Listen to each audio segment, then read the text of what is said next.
ഖുർആൻ പറഞ്ഞത് നബിയേ ഖുല്ലിൽ മുഅ്മിനീൻ, മുഅ്മിനീങ്ങളോട് പറയണേ യഗുല്ലൂ മിൻ അബ്സാരിഹിം, പല കാഴ്ചകളും അവർ കാണാൻ പാടില്ലാത്തതാണ്.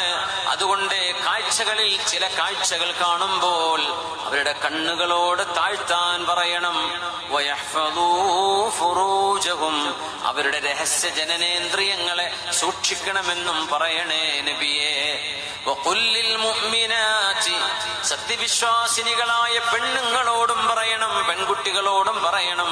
യഗ്ളുദുന മിൻ അബ്സാരിഹിന്ന, അവർക്ക് അനുവദനീയമല്ലാത്ത, അവരുടെ മഹ്റമുകളല്ലാത്ത അന്യ പുരുഷന്മാരെ നോക്കരുത് എന്ന് പെൺകുട്ടികളോടും പറയണം നബിയേ.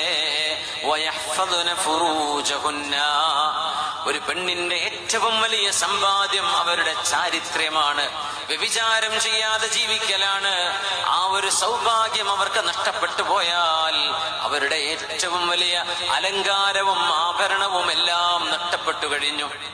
ഒരു പെണ്ണിന്റെ ഏറ്റവും വലിയ സമ്പാദ്യം എന്നത് ഇഫ്ഫത്താണ്, അഫാഫാണ്, ചാരിത്രശുദ്ധിയാണ്. ആണിനും പെണ്ണിനും ഒരുപോലെ തന്നെയാണ് ആ വിഷയം.